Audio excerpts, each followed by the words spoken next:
Hi, I'm Alistair Gower from Chocolate Tree. We make chocolate from bean to bar, so we're craft chocolate makers based in Scotland and East Lothian.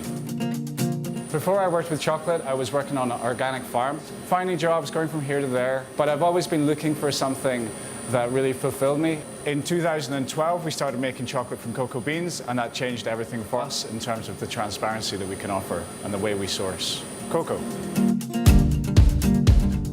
So these are cocoa beans from Piura. It's in the north of Peru. We're working with a community that is mostly women, evangelical farmers. So we buy them like this, and we're gonna turn these into chocolate by roasting and getting through to the cocoa nib. It needs a little bit of work before it's gonna taste like really nice chocolate. There's a lot of bad stuff that's happened with chocolate and the way it's been traded, and there's a lot of human rights abuses that have gone on by paying very low amounts for the base ingredient for cocoa and then selling it to a premium market. And our ambition is to change that and bring more equality into the supply chain. Just to see farmers getting more money in return for doing a better job. We try and go out once a year to visit the people that we buy from, and that's obviously a big adventure for us, but it's really building the relationship and also putting Scotland on their map. Next step after sorting the beans is to roast them to bring out the flavor and also kill any bacteria that could be harmful. So you can see once they've been roasted, the shell puffs up and they're much easier to crack open. So that's partly why we roast them. We take them through next door and we remove the shells. That's called winnowing. After the winnowing process, we then grind the cocoa nib down, the actual inside of the bean. We grind that down with sugar to make chocolate.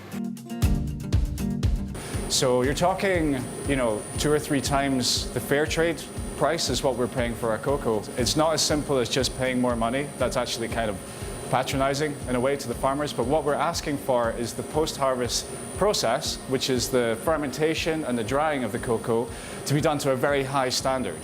And in return for that, we offer a much higher price for the cocoa. It's an ultra premium. We're ambitious to do that because this has been going on for a long time and the chocolate industry has kind of set in its ways. And by working in smaller batches and working more directly with the farmers, we can actually make some really positive impact at the origins. And the more artisans we have working in real small batches with various different kinds of foods, then the more diversity we have as consumers. So we can go into our farm shop and choose the cheese from our local guy, or we can get the chocolate that's made down the road.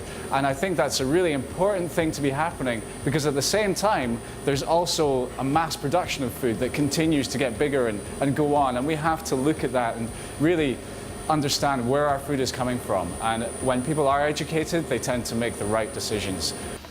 Chocolate bars from bean to bar. Basically, that's what it's called. I'm maybe a bit of an idealist, but I truly believe that we can make a great product without compromising on ethics or the environment. I believe that this is the right way to do things, so we're committed to that.